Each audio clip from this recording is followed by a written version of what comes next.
Hello, my name is Ashley Simone, and I am documenting my progress in producing a fashion show between me and two other designers. Our fashion show will be happening in the spring of 2015, specifically in the month of April. We recently obtained our location, which is going to be at the Confetti Event Center in Towson. It's really beautiful. I'm actually gonna probably show you a clip of what I saw when I first went there, and it was actually the first place and the only place that I actually went to go see, but I was just floored with how great it looked, because it had everything, well, has everything that we need, and also the price was pretty much right. I mean, we were talking with other nightclubs to try to see if we could do our fashion show there. There was an art gallery, and there was even a boat, like one of those cruise boats that you can have dinner on and stuff like that, but they wanted like roughly around $5,000, and this is just to use the location and, you know, to have lights. I don't know if security was involved with that, but you'd have to pay extra in order to have, you know, drinks and food and all that. So Confetti Event Center, you know, it's meeting all of our needs, and we're still in the planning phases of, okay, how are we going to decorate? Are we going to have refreshments? I would like for us to have light refreshments. We also have to figure out, you know, how we're going to have the models walk. We have to figure out, are we all going to have similar hairstyles for our models? Because some of the designers are using the same models, which means we would also probably have to have a similar makeup, or if there's going to be a makeup change, like I plan on using a smoky eye for my models, but if there's another designer that wants to have color that really pops out, then it would be easier to do the smoky eye and then just have them, I guess, do the makeup remover, and then do, like, if it's like a neon color, it's easier to do like neon over top. But then if you try to go the other way around, or at least this is what it was explained to me, I might be completely wrong on this. I'm not a makeup artist. That's why we need to hire makeup artists. So if you are in the Baltimore area and you are a hairstylist and or makeup artist, we will be having a casting call for that. We're trying to find people who are interested in doing it for time for print. Now, I do understand that being a hairstylist and a makeup artist, that you guys are using products to, you know, paint faces and do hair. So I'm actually going to talk with the other designers about, like, trying to at least reimburse the hairstylists and makeup artists. As of right now, the models and the photographers have all agreed to do time for print, which is really great, because all of this is coming out of our own pocket. We are going to be trying to sell tickets to the fashion show, but for the price that we'll be selling them at, we're not even going to break even, and it doesn't really make sense to try to sell tickets at a price where we would break even or even really make a profit, because at that point then we might be having to sell tickets for $30, and I don't see anyone buying tickets for $30 to a fashion show. And then after the fashion show is basically going to be like a meet and greet mixer kind of thing where everyone can network, like other photographers, models. I want to try to see if I can get some talent scouts out, you know, just so that, like I said, people can network. And I also want to reach out to other designers and invite them to come see our work, and also like local, you know, fashion boutiques and stuff like that. So it's a lot of planning. So far we've gotten a lot of stuff done. We've had our first casting call. We're going to have another one tomorrow. And so all three designers are going to be there for that one, because the first one, Emma, she couldn't make it, but that was because she was working. And at the time, she thought that she had everyone that she wanted to use, because originally she was just going to do all menswear. but recently she's decided that she wanted to do some women's wear as well, and like all I really know is that at first it was supposed to just be all outerwear, and now it sounds like she's going to do outerwear along with, you know, regular wear. I don't want to give too much away. I mean, I don't know a whole lot, but I don't want to end up spoiling everything. Admittedly, I'm still working out my designs. I have most of them done, but we still have like 5 more months. Now, I'm going to start producing these garments as soon as possible, mainly because when you are creating a design and you're not sure, like, well, what's the right type of fabric I should be using, because I have one design where I originally thought of using silk, but then for the top part, like for this dress, I wanted to use silk, definitely for the top part, but then for the bottom part, it's layered and it's kind of poofy. So I don't know if I want to use a chiffon, use tulle, or use silk, use all those materials. Yeah, I'm not sure. So I'm going to experiment, which means I'm going to be probably making this dress a couple of times before I can really figure out what's going to be the best option, what's going to look right, what's going to fit well. So there's that.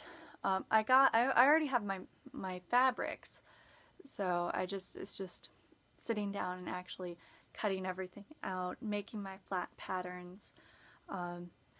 If I don't know if any buyers would actually show up to our fashion show. That would be pretty awesome. But it's going to be kind of really small, low key, really.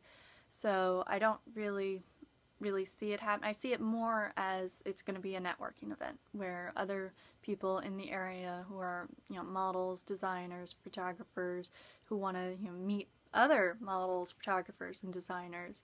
You know, this is the chance that they would do that. This would be the chance. So, yeah, and we're still also working out like how we're selling tickets.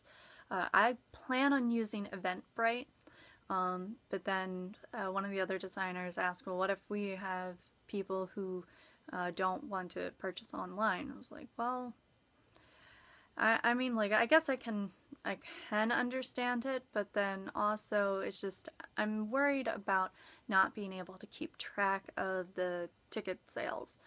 It concerns me, but I'm developing a plan.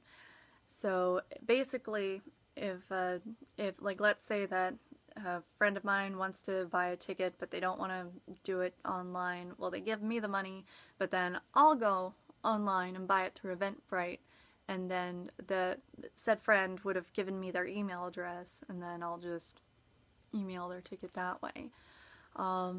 I mean, I don't know how much of a solid plan this is, but I'm gonna sit down and I'm gonna work it out. If we can't do it that way, then we're just gonna have to tell them, you know, you're just gonna have to buy it online. So we will see. So I am really looking forward to working with these designers and the models. I had my first runway practice with at least 3 models. One of our models, she couldn't make it, and I want to have runway practice at least twice a month, because some of these girls, they've never walked before. I mean, obviously they've walked, but they've never walked the runway. No one's shown them how. So, and it was definitely like, it wasn't challenging today, but it was fun being the instructor and showing them what I want them to do. And it's just it was a lot of fun. I don't really know what else to say, because it wasn't frustrating. I mean, it was pretty laid back, and like the moms were sitting there. We only had practice for 1 hour, because I didn't really see the point in trying to extend it for any longer with just three to 4 models. Once we start getting more models, like, we should have about 30 models in total once we've completed all of our casting calls and everything. So I'll probably start doing practices longer, maybe breaking them up like per hour, like so many girls at this time, and then the next hour will be the next group of girls. So yeah, it's a lot of work to do, and I also have a full-time job, and I'm going to school, so I don't know how I'm doing any of this, but I'm doing it.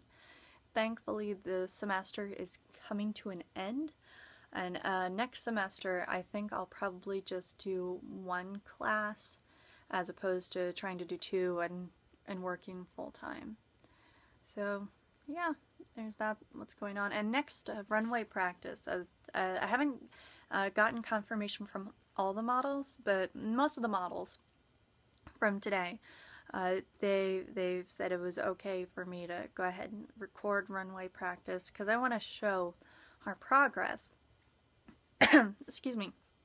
Not just from the designer's perspective, but to show, you know, what the models went through and everything. So, and I really just want this to be a learning experience for everyone. So this will not only be an experience for me to put on my resume, but you know, I'll know what to do ahead of time in the future. Like today, I was telling the girls that we're actually having a second casting call tomorrow, and one of the moms, like she wasn't upset. I mean, she was concerned because her daughter is walking in two of the designers' shows. So there's mine.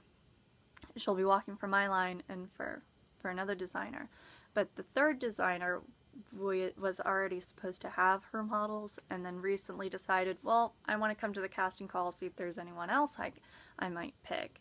And it was kind of last minute, but to be honest, this thought didn't really cross my mind to notify the models who have already walked for us, and you know, it should have, because like after I had mentioned it to them, you know, they were pretty disappointed to hear that, well, now because they didn't get notification of the second casting call, now they can't walk for the third designer. They didn't get to see them. So I'm definitely taking that and learning from that. So next time, when there's, like, if we end up doing a third casting call, I'm letting everyone know. So, so I definitely, you know, apologize to the models, you know, who already walked for me and the other designer, and you know, I'm gonna talk to the other designers about having alternates, because you never know what's going to happen the day of the show. People just either don't show up, there are family emergencies. We did have models sign a contract, but like I said, stuff happens, and you know, you just kind of just gotta go with it. I mean, there was my very first fashion show. I made 7 garments, but I could only show 6 of them because last minute my model pulled out.